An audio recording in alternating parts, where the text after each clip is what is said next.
You absolutely are listening to the new blurt. Hello, good evening, good afternoon, and good morning, wherever you may be listening to this or watching this.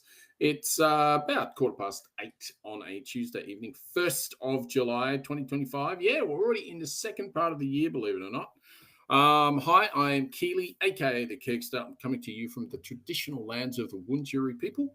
Part of the Kulin Nation sovereignty has never been ceded, always has been, and always will be Aboriginal land. As usual, we have an absolute cracker for you tonight. One of the best things we have tonight is an interview with Marija Taflaga from the Australian National University. She's a political scientist and a doctor of politics, and also a lecturer and a very, very fiery human being and extremely intelligent and very, very funny. So look out for that one. I am sure you'll enjoy it. It'll be a second part of the show tonight. Another fantastic segment tonight we have is Be Education. And we have that once a month, and it's Wencee's favourite segment. So he's very, very happy at the moment. So Wencee's going to have a look at the ETH Mexican lager, and I'm going to look at the Pirate Life South Coast Crisp lager, see if they live up to their hype as they were. That sounded funny. And after that, we're going to have Blurt Around the World. It'll be moderately quick and sort of briefish because, as I say, the interview goes for at least half the show. So rare earth mining in Victoria, what's been dug up and what's at stake. Thai politics is in turmoil. Wencee's going to tell us about the current PM who's been suspended, what's happening next. And it's Canada Day, believe it or not. And our great mate and friend of the show, Mick the Ambo, would, I'm sure, be celebrating. So I have a little bit of show and tell just to show what Canada Day is all about. And then, as I said, after that, we will have a fantastic interview with Dr Marija Taflaga. And we are talking about ALP, how they went in the election and sort of the post-election glow and the shifting political landscape in Australia. Now, I've done that. Co-hostess with the mostest. Oh, and I.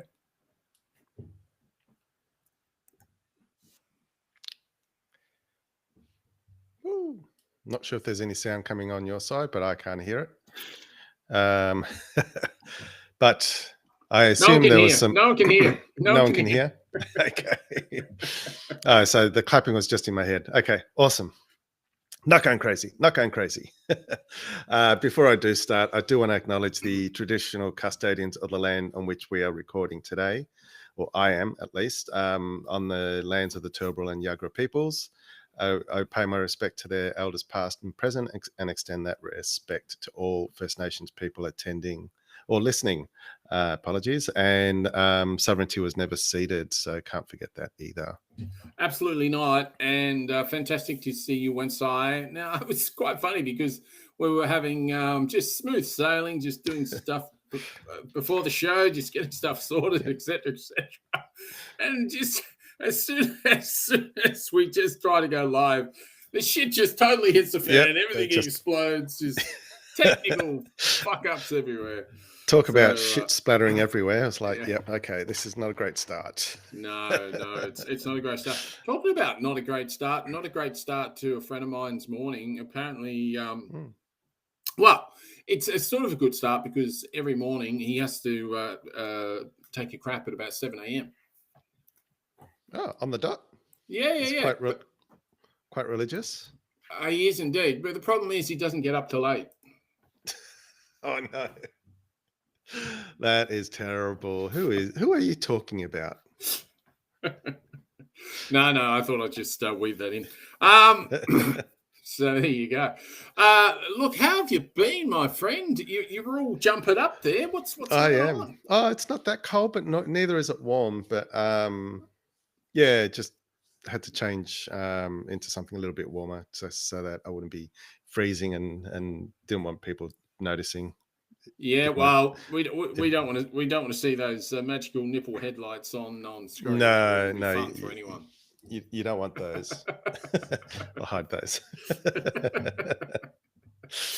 So what's been going on in Brisbane, Vegas? Bris Vegas, bit windy today. I was a bit worried about my partner's flight to Melbourne, and my oldest Eli, who have flown to Melbourne today. Considering the what are they calling it? The rain bomb that's about to hit in Sydney and the northern New South Wales coast, so they're going to get another battering up on the Northern Rivers side of New South Wales. If there was a city that had to get a battering, well, Sydney. Sydney's as good as any. Yeah. No rivalry there between Melbourne and Sydney at all. None at all. Absolutely but yeah, so I was a bit worried about the weather because it was quite blowy here where we live in a city, and their flight got delayed by almost 2 hours. So it could have been because of that, because a lot of flights got delayed or cancelled flying from Brisbane to Sydney today. So that's caused a lot of chaos. Oh wow! I didn't appreciate that. I didn't quite understand that. So that's what's been happening here. How about your side? Are you over that stupid COVID? Oh look, she's still being a bit bitchy. Don't like that. I know, it's just a little bit NQR, and it's just, I don't know, it just doesn't feel 100% still. I just I don't know, just have a little bit of a sort of a wheezy sort of thing at the moment. I still do the odd cough when you don't expect it, and it sort of just catches you, and it's quite unpleasant, especially for anyone around you. But I mean, you can hear a lot of that on the tram and public transport, and even a bit at work and whatever. And as you know, I've been masking ever since COVID, and I haven't stopped when it comes to public transport. So it's a really good thing to do, because so many people are coughing and spluttering. So I'm like, well, but talking about spluttering, we need to start tasting. We do. We do indeed. So I think, with no further ado, we should do this and just crack on.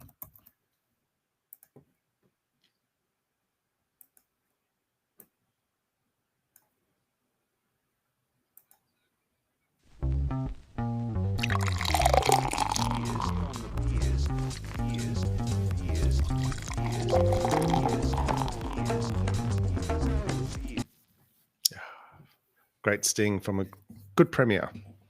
Well, I thought it was a good premiere, but I think it was a good premiere. Lots of stuff coming out now that doesn't point to that. Yeah, doesn't that happen to every politician leader who leaves office, and you start finding shit comes out of the woodworks? Yeah, I think you're right. Probably true. But anyway, enough of old. I can't remember his name. It was Dan Andrews. That's right. Or as the conspiracy theorists used to like to call him, Dictator Dan. Jesus Christ, seriously. He's nowhere near a dictator as Orange Head in the States. So no, and the knob that you've got is your premier at the moment. Mr. Christopher. Yes, what a Christopher. What a complete turd. Sure is. He's stopped all the First Nations Truth-Telling Commission. Yeah. He's now taking the Welcome to Country out of Parliament. Is that right? Yeah. Acknowledgement to country. Yeah. And both. I think it's both. Yeah, they're just basically a mini ACT party from New Zealand. From New Zealand, yeah. And that's just dangerous. Crap. That is crap and dangerous, but something I believe probably isn't. Your beer. Let's go. Alrighty, I'm going to get that tasting note up and running. Nice. Yes, I can see it. Okay, so I'm going to review Ether. I have reviewed Ether before. Oh, not this one. It is a local brew. They used to be in Milton, close to the inner city, but a few years ago they moved up way north of Brisbane. It's about half an hour north from where I live now. But this one is a Mexican lager according to their notes, it's still the boss of drinkability. Our crisp New World Mexican lager brewed with barley malt, corn, and agave makes for the perfect refreshment any day. I hope that's true even on a cold day. Agave, which nice. I think is that a cactus type? Yeah, it is. It's absolutely that. Yeah. So very Mexican.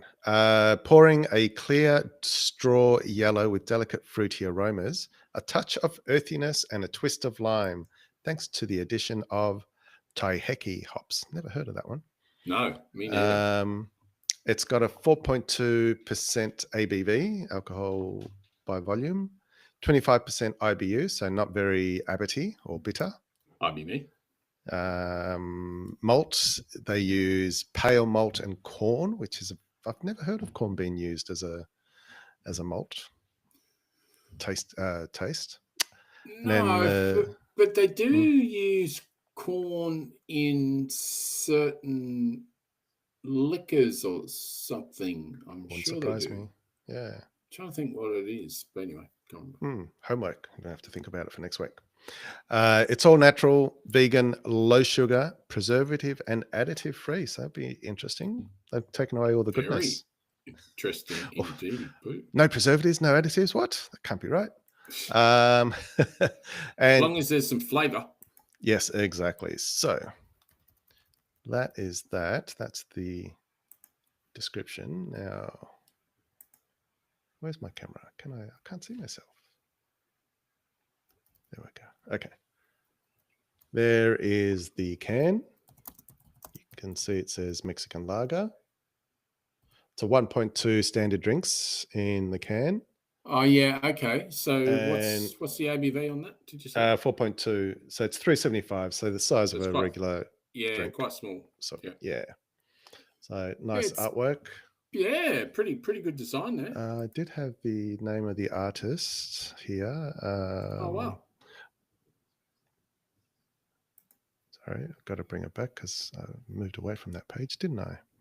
Silly me. So the artist is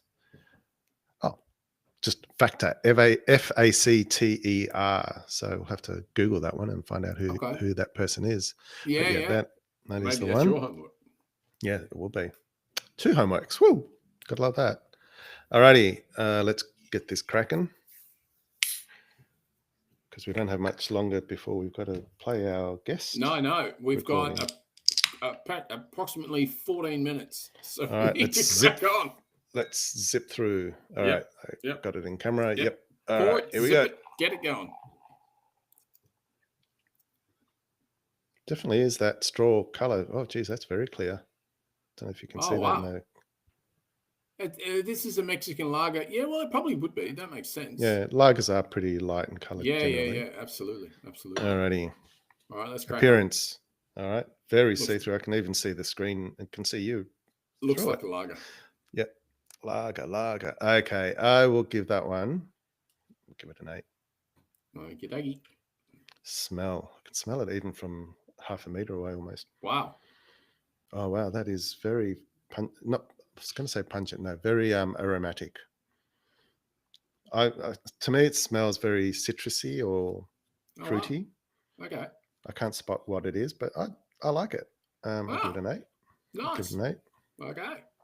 All right. Now tasting. swill it up, baby. Let's go.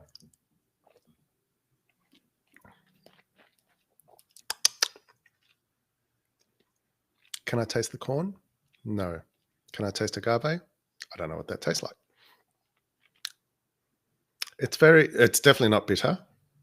Well, lagers aren't normally bitter, so. No. And not very complex because I'm not getting a lot of taste. So I'm going to give it 21. Oh, wow. Okay.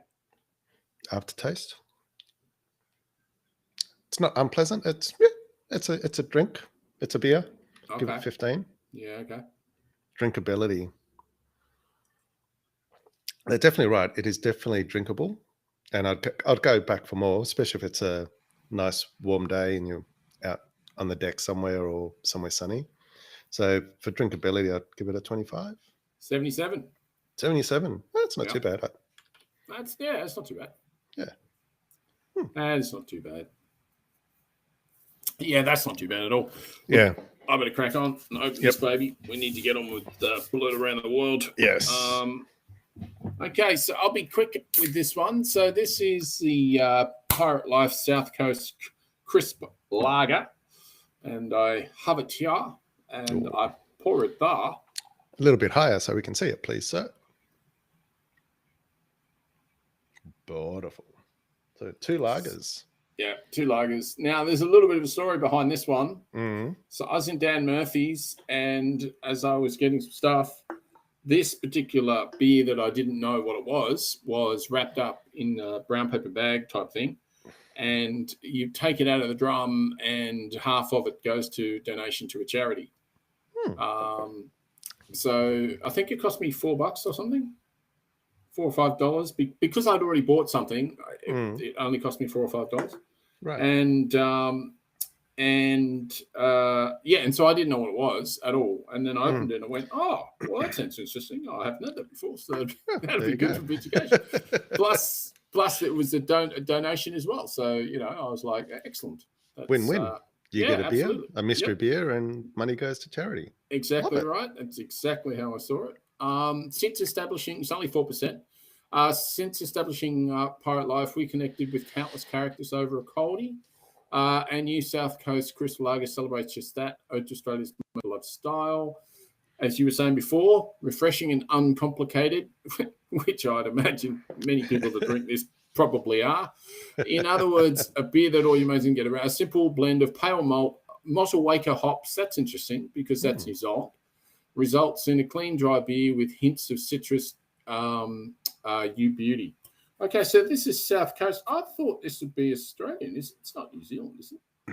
No, it's made in Australia. I know, it is made in Australia. Okay, there you go. I always thought Pirate Life was Kiwi. Yeah, no, I don't think. Well, maybe you're I right. could be wrong. No, could be wrong. Could well be right. I'm just trying to, because it's Mottlewaker hops, and that just seems, why would they bring it all the way? Beer made in Australia, brewed across Australia, Pirate Life Brewing, Baker Street, Port Adelaide, part of Asahi Beverages. So Pirate Life, it seems, is South Australian. Yeah, there you go. That's what it seems, but I might pop that in. And like yours, mine's a 1.2 as well, because it's only 4%. So, all right, let's crack on, because I know we got to crack on. So, okay, so what have we got? We've got appearance. Well, it looks like a lager. Give that 8. Smell. 6. Let's go right along. Yeah.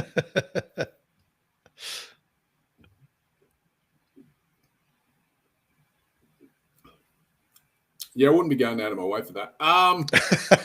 Probably 22. Probably 22. 22, okay. Aftertaste is all right. Probably about 17. Drinkability, well, you could drink heaps of these, but you probably wouldn't want to. I mean, if they were cold, if they were cold and if they were cold and it was summer and it was a hot day, you'd probably drink a few. And someone was paying for it. Yeah, that's true. Well, I mean, if you bought a slab and they're in your house or whatever, I mean, to be honest, it's not a bad drink, to be honest. It's probably about 23, say. 23, 24. It's got to be better than a 4X or VB or Foster's. Oh, cross, yeah, definitely. Definitely. Yeah, if you want to see that, what's that, 54, 76, I think. I think I'm one behind you. I'll have to just double check, but I think that's right. Yeah. So there you go. Both tonight, 76, 77. So not bad beers. We sort of recommend them. I would recommend this on a summer's day, definitely. I mean, if you had a slab of this out and it was a summer's day, you'd be enjoying it. Yeah. Same as this one. Even though the taste is a bit bland for my liking, it's not a terrible beer. And I could easily drink a couple of these. It's not a winter beer though, It's not a winter beer. Yeah, that is true. That is true. So, but that is all good and that is brilliant. But we need to crack on, so I'm going to do this.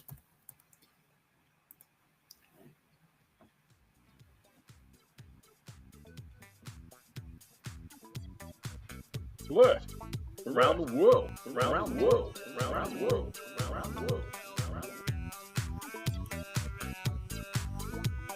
Now, what I'm going to say is happy Canada Day, any Canadians listening. We do have a little show and tell for Canada, but we don't have enough time to put it on. So I'm going to let Wencee crack on with his. Okay.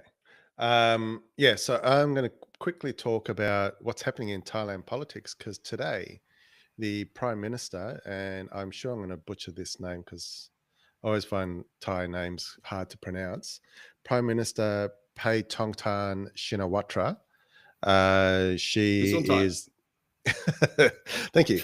She is the daughter of Thaksin Shinawatra, who was a Prime Minister of Thailand many years ago, who fled based off corruption and other issues from memory. So, was it made up or was it fair? I can't remember the details. There's so much corruption over there. It's hard yeah. And Thailand has regular military coups as well. Yeah. So, so we don't know what's going to happen after this. But she got suspended today from Parliament because of a leaked phone conversation that came out about a week and a half ago, where she was talking to the ex leader of Cambodia, which is the neighboring country to Thailand. And they have history in that there's a border dispute on a very small section, and it's historically been going on for decades. She basically dissed the Thai military and gave glowing reports of Thailand military and stuff like that. So the Thai people and also government cabinet ministers have taken that as I don't know, what's the word? Something bad. Words have left me right now. It's always good when we're live. That's always handy. I know. There were big protests on the weekend by the people. So I might just play this on mute while I chat about it, because it's really more about showing you the numbers of people protesting in Bangkok, which probably led to this suspension today. So she's going to be going to court over the next few days. No sound? No sound. I've just turned it off. I'll put the link in the show notes. Yeah.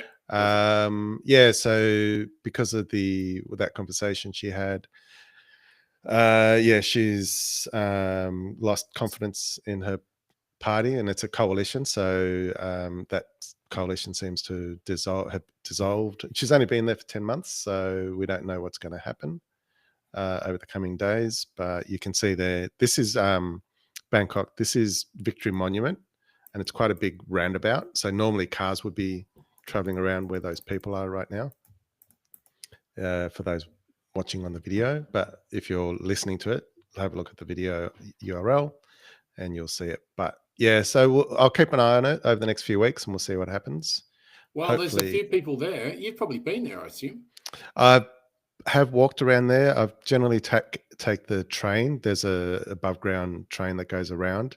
So the train literally goes right around that massive roundabout. So it's quite impressive. Are those people protesting against or for?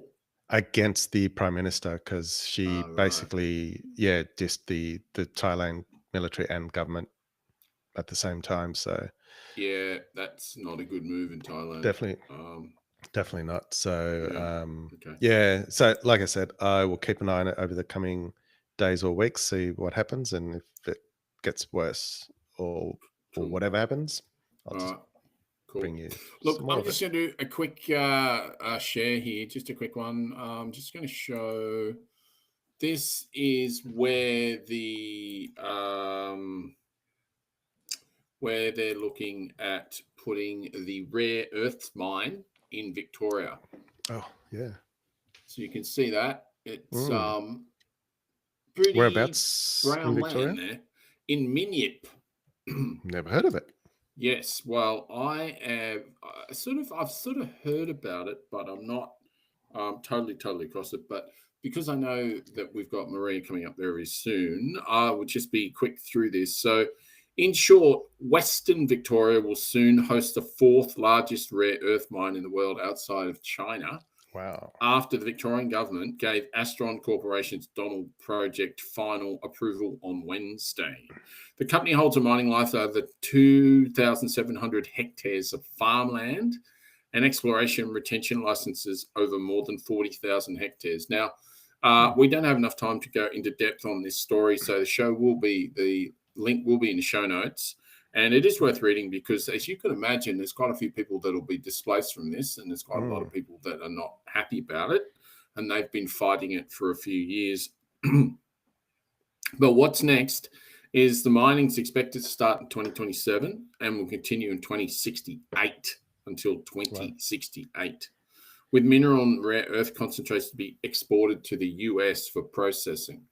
It's like, no, we can't process it. We just dig it up again. All we ever do is do that. Why do we? That's stupid. Why can't we just produce it and sell process the products here or whatever? But anyway, but the one of the weirdest things, and I will share this because this just freaks me out. This is the CEO of this company. I will show you. This is the CEO of this company.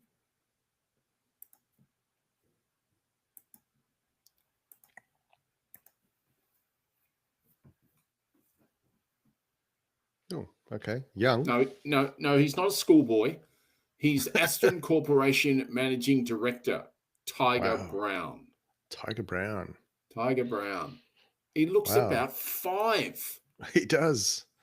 And he's a managing director of this rare earths mine company, the Astron Corporation.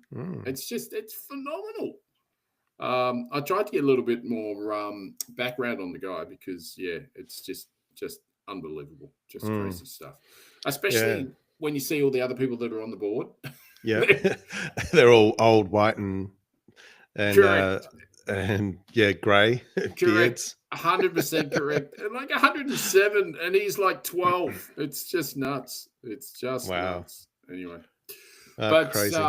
It is crazy. Okay, well, that's Blurt Around the World. That's basically a show, apart from the fact you've got another half an hour to really enjoy with Marija Taflaga. So we're going to leave you with that. And we'll see you back here next week around about the same time. So I'm just going to play in the sting and just let you know that you're about to listen to Marija Taflaga, Australian National University lecturer, Doctor of Politics, political scientist, and very, very funny and smart lady. So enjoy. See you, Wencee. Bye.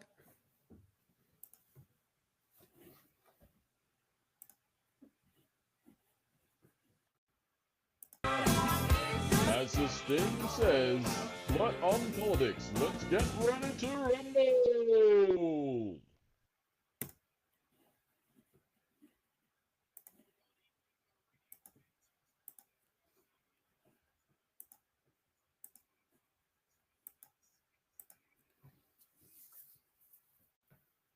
If you want to take it over, go for it. What's your first question? All right. Labor's basking in the glow of their massive victory back in May. Despite the low primary votes, how did they still win with such a big majority? Can you explain that for our viewers? Yeah, okay. The answer is because of the way preferential voting works. So I'd say one kind of headline thing. I think there's been a great deal of over-interpretation of this result in the weeks following this election. Like, no shade on Labor, it's a great victory, and in the numbers, it's outstanding. But I think what has actually been sort of perhaps less well articulated is, well, why is it that preferential voting has actually thrown up this result? So there has been some concern that, Labor's only won like 34% of the primary or roughly that, and this has a legitimacy problem. And I would argue that this is not a legitimacy problem that a lot of those people are saying. So let's unpack that. If we had a first past the post system in which your first vote counted, then I do think there is a problem with only winning 34% of the vote. You know, that's just over a third of voters, and it's translating into a supermajority of seats. So that's an issue. But in our system, we have preferential voting. And so it's essentially this a type of aggregation. And so the least disliked candidate wins, right? 50 plus 1. What is actually happening and what is new from, say, 2001, so 25 years ago, is two things. One is the number of seats where it is no longer Labor versus Liberal, two-party preferred, has gone up a lot. It's sort of over 30 now, maybe closer, somewhere between 30 and 50. If you get like someone like Ben Rowie on, he could really explain this to you really well. But there is now like a larger number of seats where it is actually no longer a Labor versus Liberal contest in general. So it might be a bunch of different types of contests. It might actually be Labor versus Greens. It might be Greens versus Labor. Greens versus Liberal. It might be Independent versus National, Independent versus Liberal, Independent versus Labor. So that's one complicating factor. The second is the fact that there are simply way more candidates means that the first preferences are being split across a larger number of candidates, and it is actually affecting the complexity of these votes. So in essence, Labor ran a good campaign, have been a relatively, decent government on most objective measures, and more importantly were preferred over the other alternative government party by most voters.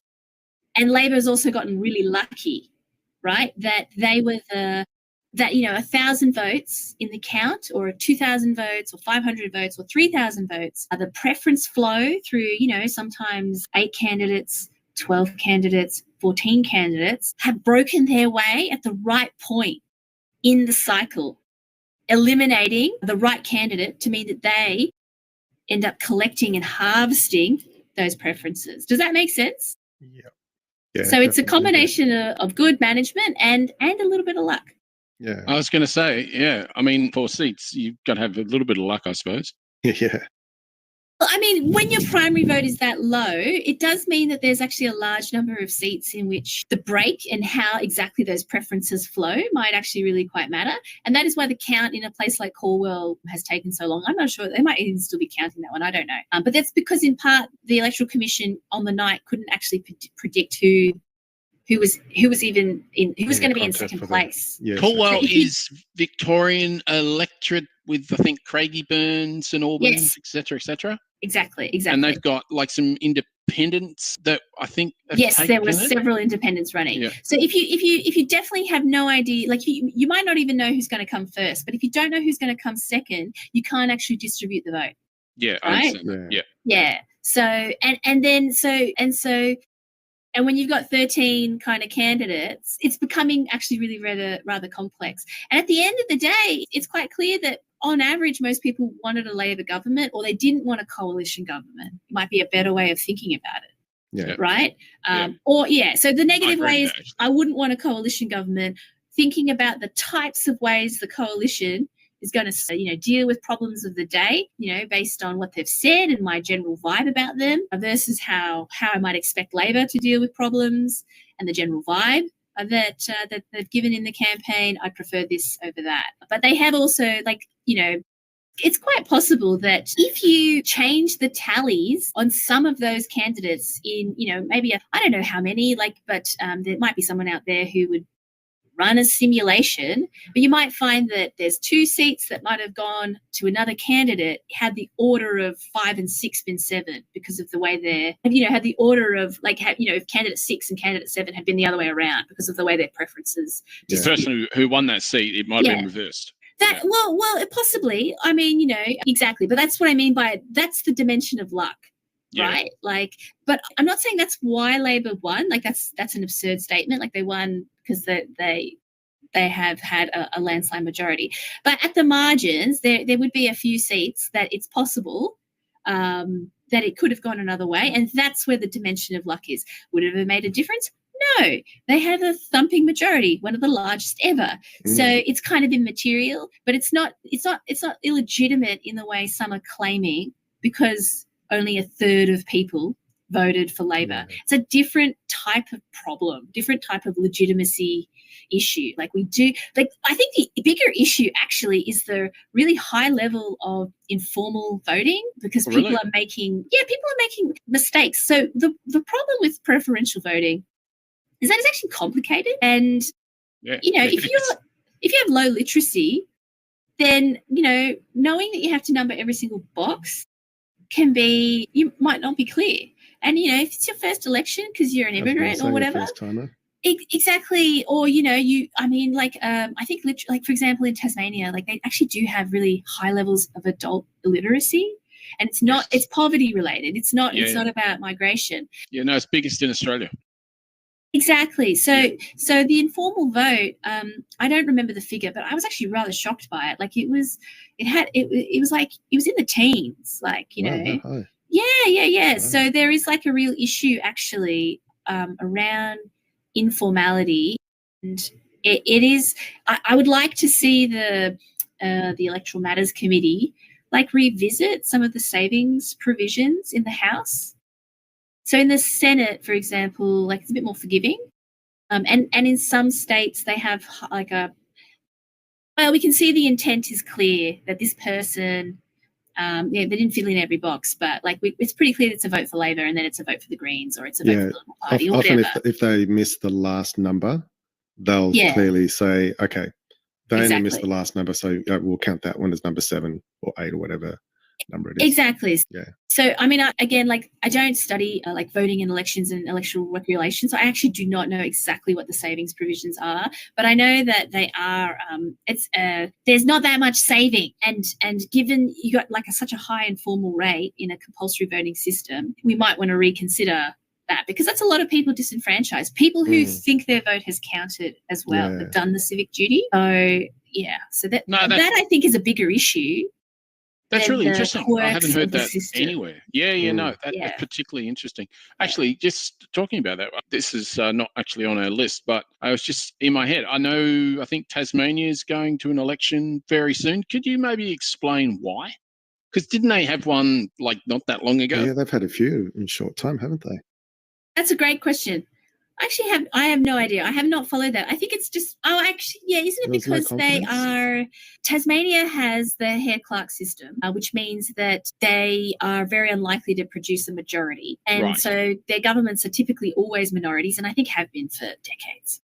And that's why the Greens are a political force down there, and like we're in coalition with Labor, and then like Labor like refused to govern with them at one point because it had been such a bad experience. So the Liberals governed in minority, but it means that their governments are more subject to vulnerability, of that kind of vulnerability, and it might mean that either governments are voted down on the floor of the House, or simply that, which is more likely actually, political leaders judge this is a good time to go to an election because I might be able to maximize my vote now and get closer to majority, get into majority, because that does happen occasionally. Yeah, so I'd say that's the I think this reason. One was forced. I think it was a blocking of the supply situation. Oh, there you go. Yeah. I cannot say I am across Tasmanian politics, but that's pretty bullshit. But I mean, in effect, if you do not have a majority on the floor of the House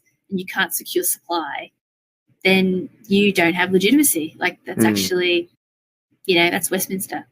I think it depends on how these. Depends on how these tactics are kind of utilised, but that is you need to be able to secure confidence on the floor of the House to be able to govern in any sense. And then to go on as a government, you do need to be able to pay the civil service, right? Yeah. As a bare minimum. Yeah. And provide services to constituents. So if you don't have the legitimacy of the House, so I suppose that's the difference between not having a majority in the legislature, especially the People's House, and that's different from what happened in the dismissal crisis where it was the Senate. But to be blunt, like the Senate had every right to do that. It was just really destructive. That's true. Actually, going with that theme, the Senate having the right to do that now because Albo has got such a big difference in seats, where he still I think, got a competitiveness is in the Senate. Is that correct? So it's become a lot simpler for Albanese.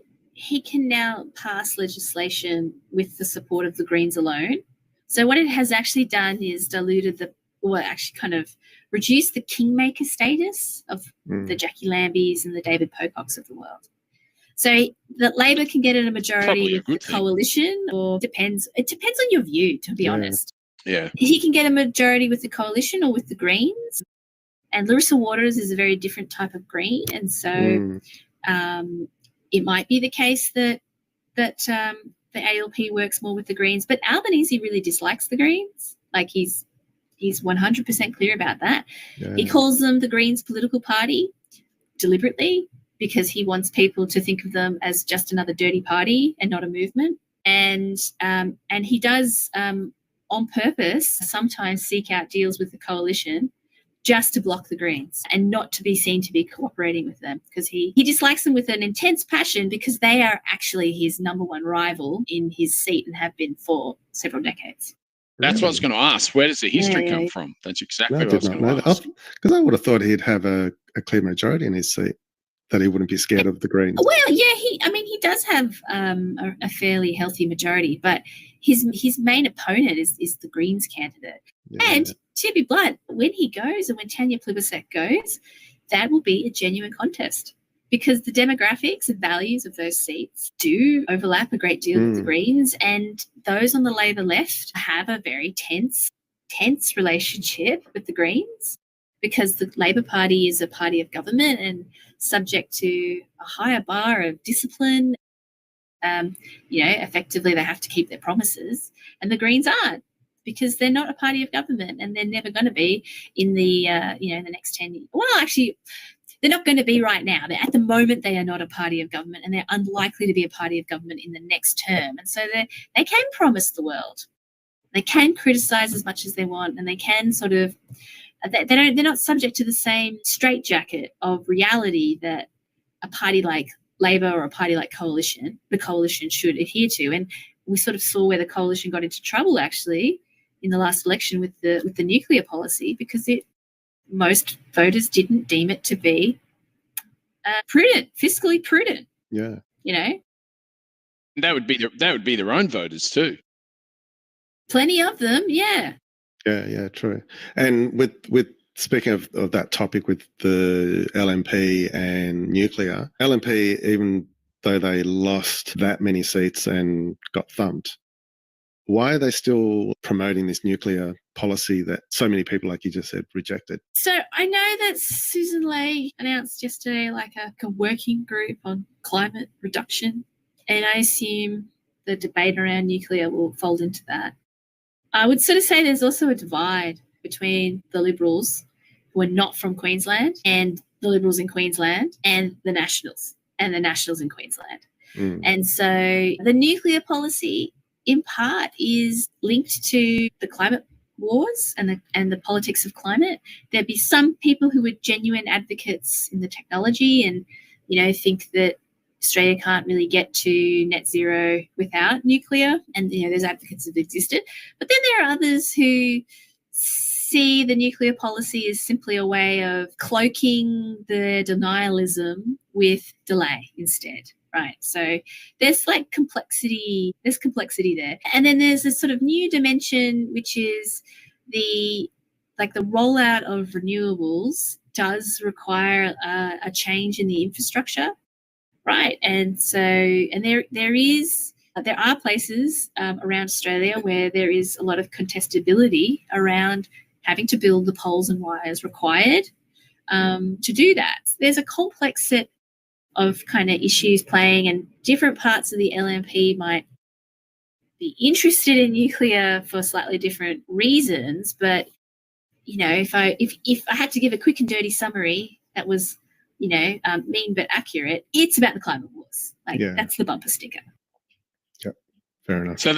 So what we're saying is the LNP haven't learned anything over the last I don't know how many years, and they're still trying to promote the climate wars. I would say that's a really good question. I would say that they have been incredibly successful at turning climate into a bread and butter emotive issue or a bread and butter cost of living issue. And turning it into a question. They've been really good at doing that. Yeah, that's right. And that's right. Exactly. Yeah. Like a moral question, a cultural question. And, and they've been able to sort of build a constituency and a coalition.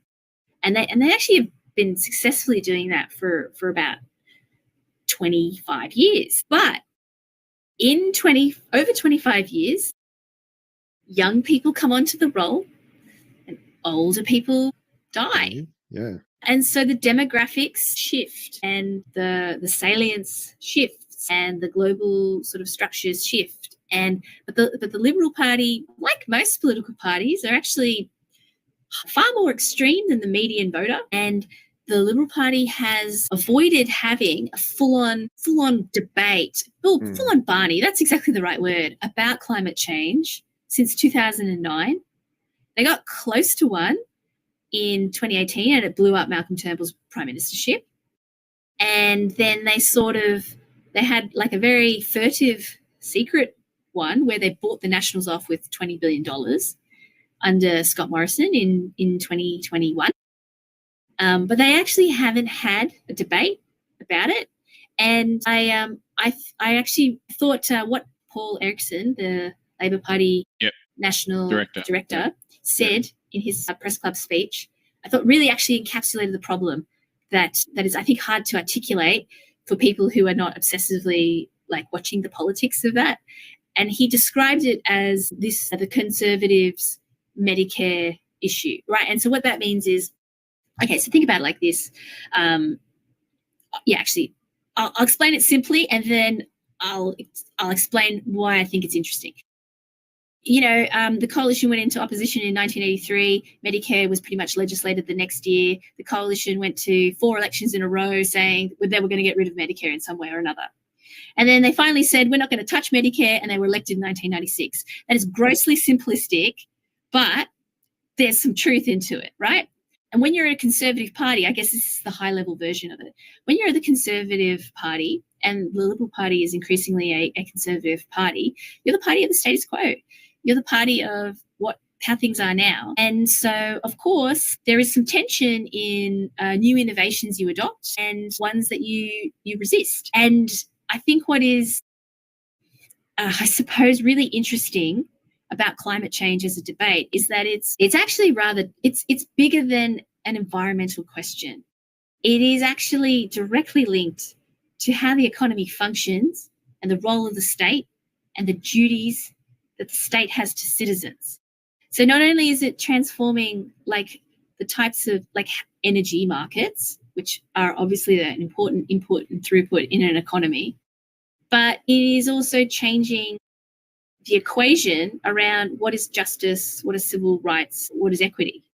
And like, to be blunt, we have been debating for about 250 years whether or not the state should do something about poor people. We have a kind of consensus that they should do something. We have no agreement that how much they should do. And that's what elections are about. What should we do about it? What's tax policy? What are our obligations? What do we owe to others? And kicking it down the road. That's basically. right. So we struggle to do that for real live humans. And now we need to factor in the externality of the environment. I mean, are we surprised that this is difficult? Great. It's such a good point. Beautiful analysis. Yeah, absolutely. And talking about that, we do know it's difficult. And I just find it hilarious because we know what the budget situation is. I believe the budget situation wasn't too bad at the last budget, considering we had, I think, a deficit the time before. Although I'm not a deficit surplus type guy. I'm like, you need to do what you need to do, depending on what the economy's doing.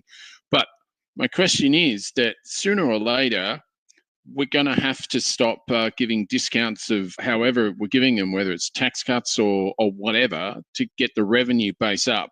We've got a structurally bad issue with how the budget is, and I just find it galling that we spend $360 billion on submarines that so many people who know this stuff are saying we're never going to get. So, yeah, how is Albo going to, because sooner or later people even though he got voted for, people are just going to get really pissed off. Yes, the short answer is yes. I think there's I suppose 3 issues there. AUKUS. Is that a good idea or not? Question mark. I don't know. I mean, like, I think the critique of August is relatively compelling. I have no idea what the alternative is supposed to be, though I kind of wish that we had just bought those Japanese subs that Tony Abbott wanted to buy. Yeah, that would be nice. Well. Oh, the French ones that... Well, the Japanese ones predated the French ones, right? You know, and we would have probably been getting one of those now. So that would have been nice. And it would have added an extra legacy item to Tony Abbott's prime ministership. So that would have been nice for Tony. So that's issue one. Let's park that one. I don't have anything interesting to say there because I don't have enough. Yeah. I don't know what I'm talking about. No, that's fine. Like, to be honest. That's cool. The second one, okay, the tax base. The tax base is too narrow. It is too tightly based on income, which is, especially when you have an aging population, really punitive on people like you and me, or us three rather, who are currently earning wages. And particularly if you are sort of salaried, it's not hard. It's hard for you to necessarily increase your hours to work more. You have to get like literally another job. It puts it's a huge disincentive to work more or to invest in a business or whatever, like all the things that economists say are like good for productivity, good for growth, right? Which are slightly different things. And there's an equity dimension to it, which is income in general is really easy for people to track and see. And the poorest workers can be taxed appropriately and fully, whereas people with wealth who have all kinds of ways of managing it, hiding it. Yeah, you pejoratively, or positively, however you want to phrase it. And then they're able to transfer that wealth on, and it's this intergenerational transfer of wealth that is increasingly entrenching disadvantage in our society. We know actually it's pretty clear from the evidence that a more equal society lifts all boats, people are happier, they're healthier, the economy is better. Like it's bad for all of us collectively to live in a desert, right? We're all better off if we're kind of living in a thriving rainforest, right? Because there's enough water for everyone. We can all grow like weeds and, engage in all kinds of interesting plant behavior. Anyway, I'm sorry, I took that analogy far too far. And the government knows this, and the last government knew this. I think we are in an interesting time because even though the government says, we're going to go to the election, we're not going to follow our promises and we're not going to increase the mandate, blah, blah, blah. The media says, yes, they're not going to increase, they're not going to do anything. That's what they've said. But at the end of the day. That's why we put you there. You need to fucking do something. Exactly. And to add to that wonderful summation, events. So, the world changes. And at the beginning of this conversation, I said at the end of the day, most voters decided on average they would prefer Labor, a Labor-led, roughly the Labor version of a decision about how to fix a problem, to the roughly coalition version of how to fix a problem. And there isn't enough money. And issues will arise and Labor will have to address them and the conversation will change. And the pressure has been building for 20 years now to do something about this problem. And just like the stage 3 tax cuts, right? Oh, we're not going to do that. We're not going to do that. We're not going to do that. But then the issue space opened up and they moved into it. If we are to take this government at their word, that they believe in a mission and they believe in making a better Australian society, they will work out how to do this. Exactly how? I don't know. I don't have a crystal ball, but that's, otherwise, there will be a shit government and I'm sure they will get hammered at the next election and it'll be a weird result. Because I'm not convinced the coalition is ready to govern again, and I can't see that happening at all. No, I don't know what'll happen if they don't get their ass in gear. I'm really not sure. Well, the Liberal Party is in actually a lot of trouble, like organisationally. I don't know if they're in an institutional death spiral, but they're moving into that part of the swirl of the drain, right, where it may no longer be escapable. I don't know. But I wouldn't have said that 5 years ago. I would have just, Liberal Party, it's going to be there, right? But now, they're almost becoming irrelevant with some of their policies. Well, so I think the way to think about it is this: there is the number of voters who want a centre-right vision for the future hasn't really changed that much. It's just that the institution that is supposed to represent that group of people is not connecting with them. Power bores a vacuum.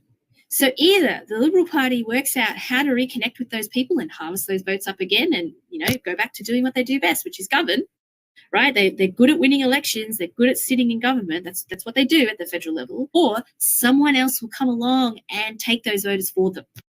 And that they might form a new party of government, or the right might be a collection of coalition parties. They've always been a coalition, and maybe it'll be 3 parties and not 2 parties. I don't know. Just a quick one before we go. Just a quick one. I just want to get this in because I know we have to get going. But the Teals, where do you think they're sitting, and how do you think they went in this election? And do you think they're going to have much effect on the parliament going forwards?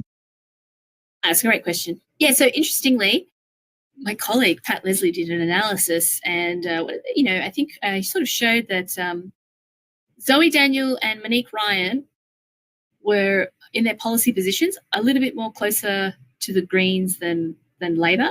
Okay. And the Liberal Party. But we're talking about the margins here, right? These are small differences. Yeah.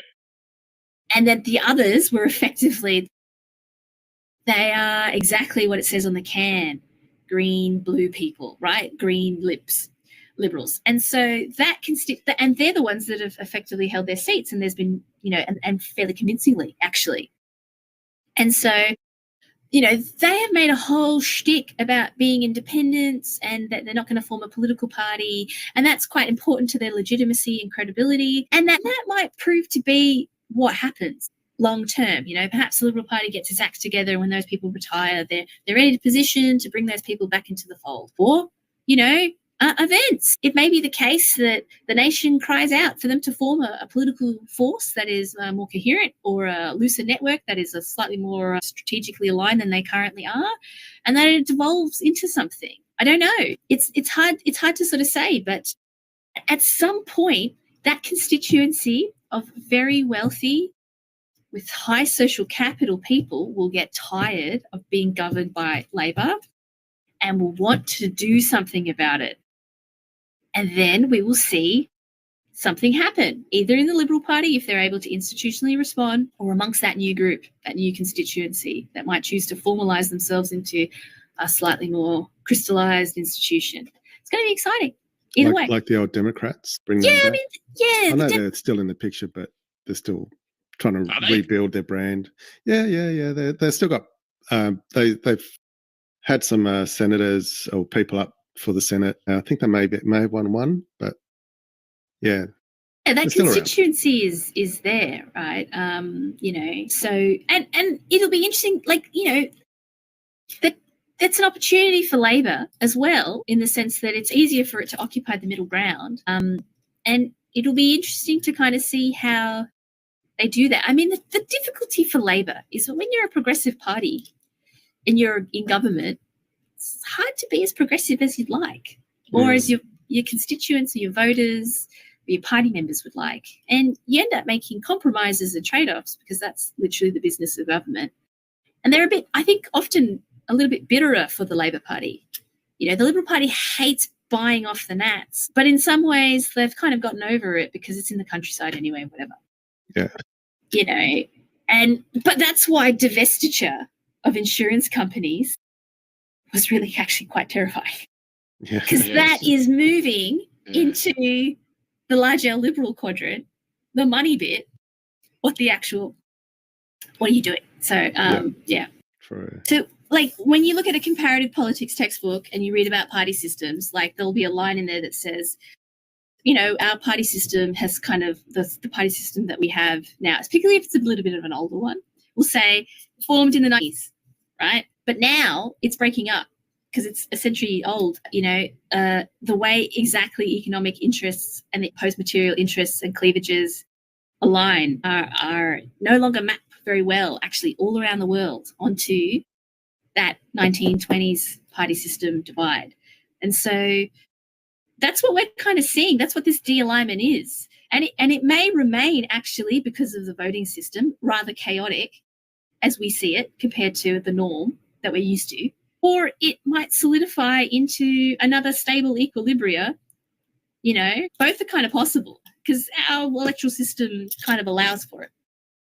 So it's interesting times. Yeah. It's actually quite exciting. Not for the major parties. Their life is more complicated, but whatever, you know, that's their problem. So, yeah.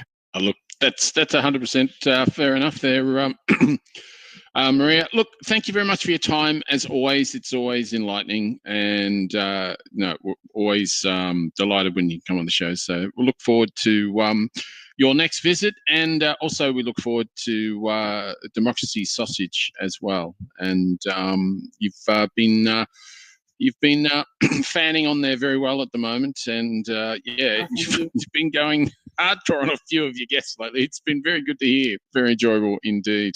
That's your lot tonight, people. So again, thank you very much, Marija. Thanks, Wencee. You again very soon. Stay warm.